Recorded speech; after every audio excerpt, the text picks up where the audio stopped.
Welcome back to the van build. In this episode, we're cutting a hole in our roof and installing our max fan. But first we need a game plan, so I came up with a whole list of things to do so I wouldn't get overwhelmed on my most daunting project yet. I bought this telescopic ladder to get to the roof, but I was a bit scared to climb it, so I got my uncle to help me pressure wash it first while I cut out templates to map out all the components on the roof before I mustered up the courage to climb up. I then used a miter saw to cut and build a frame to add support when screwing in the fan and pocket holes to join everything together.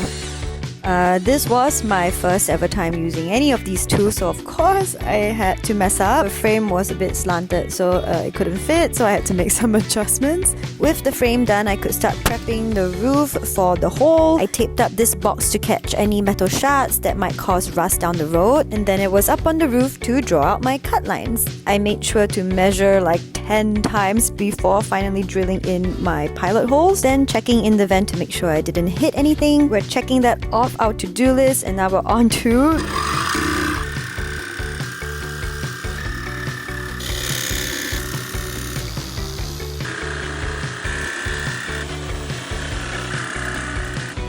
we did it! First time using the jigsaw was a success. I could now affix the frame to the roof using Sikaflex. You may be wondering why I'm using black Sikaflex here. So this was actually on sale at Bunnings, and so I bought it without thinking. But while I was using it here, I regretted it immediately, and so I went back to Bunnings while it was drying to pick up white Sikaflex for the roof instead. So yeah, don't be a cheapo like me. Now I'm using butyl tape to build up some height first, because the area that I'm putting my max fan is between a few ridges, so I need to make sure it's flat, which was the start of my downfall here because I broke 2 drill bits and then ended up cutting my thumb trying to get the butyl tape off the drill bit. But eventually, after multiple nights of struggling, I managed to get all the pilot holes in and the screws on. I could then cut away the excess butyl tape before slapping on a whole bunch of this white Sikaflex, making sure to be super liberal here. I did use some soapy water to smooth it out, but it is not the neatest work done.